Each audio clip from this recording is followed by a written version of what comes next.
इस वक्त बड़ी खबर यह है कि 2 शहरों में सीज फायर का ऐलान किया है रूस ने, और वजह यह कि वहां से नागरिकों को निकालने के लिए वक्त देना चाहता है कुछ देर के लिए रूस। कितना ये समय होगा ये कुछ देर के बाद निर्धारित होगा, लेकिन पिछले 1 घंटे से ये जानकारी मिल रही है कि वहां पर फायरिंग नहीं की जा रही है, वहां पर किसी तरह का कोई हमला नहीं किया जा रहा है।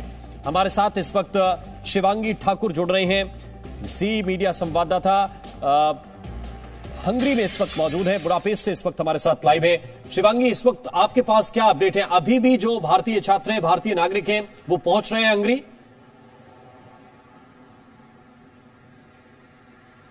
देखिए, लगातार हंगरी छात्रों के आने का सिलसिला जारी है। हम दिन भर कल भी बॉर्डर पर थे और बॉर्डर पर खासकर खार्किव का जो इलाका है वहां से मेडिकल स्टूडेंट्स वापस आ रहे थे। और आपको बता दें कि भारी संख्या में भारतीय छात्र यूक्रेन के सुमी इलाके में फंसे हैं। वहां से वो वीडियो के जरिए और ऑडियो के जरिए, इंटरनेट के जरिए लोगों से अपील कर रहे हैं, भारत सरकार से अपील कर रहे थे कि किसी भी तरह से उनको भी इवैक्यूएट कराया जाए। और अब उन सभी छात्रों के लिए ये थोड़ी राहत भरी खबर है कि जिस तरह से ये सीज फायर का ऐलान किया गया है रूस की ओर से, थोड़ी देर के लिए राहत है। और इसी थोड़ी देर में इन सभी छात्रों को, भारतीयों को और जो अन्य देश के नागरिक यूक्रेन में इस वक्त फंसे हुए हैं उनको निकलने का मौका मिलेगा। देखिए, साफ तौर पर हर कोई चाहता है कि इस मुश्किल घड़ी में, इस जंग की घड़ी में कम से कम मानवता की जीत हो, उनकी जान बचे। जब हम बॉर्डर पर पहुंचते हैं तब हम देखते हैं कि ना सिर्फ भारत से बल्कि अलग अलग देशों के जो लोग हैं वो वहां पर बॉर्डर पर पहुंच रहे हैं। और बस इसी बात की राहत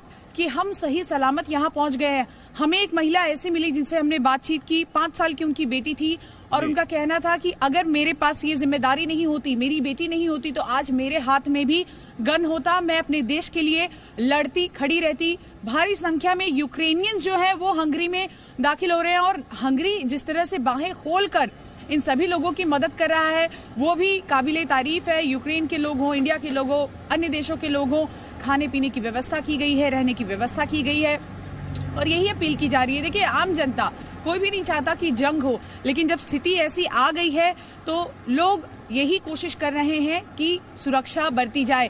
कल हमने 2 लड़कियों से बात की थी ट्रेन में और उनका साफ कहना था, देखिए ये दोनों लड़कियां जर्मनी में रहती हैं, इनकी माँ इस वक्त खार्किव में फंसी हुई थी और ये दोनों हिम्मत करके इस युद्ध की परिस्थिति में खार्किव पहुंच रही थी, अपनी जान जोखिम में डालकर अपनी माँ को बचाने के लिए। तो इस तरह की कई स्टोरीज हैं, कई कहानियां हैं, लोगों की आप बीती है और ये उन्हीं लोगों के लिए राहत भरी खबर है।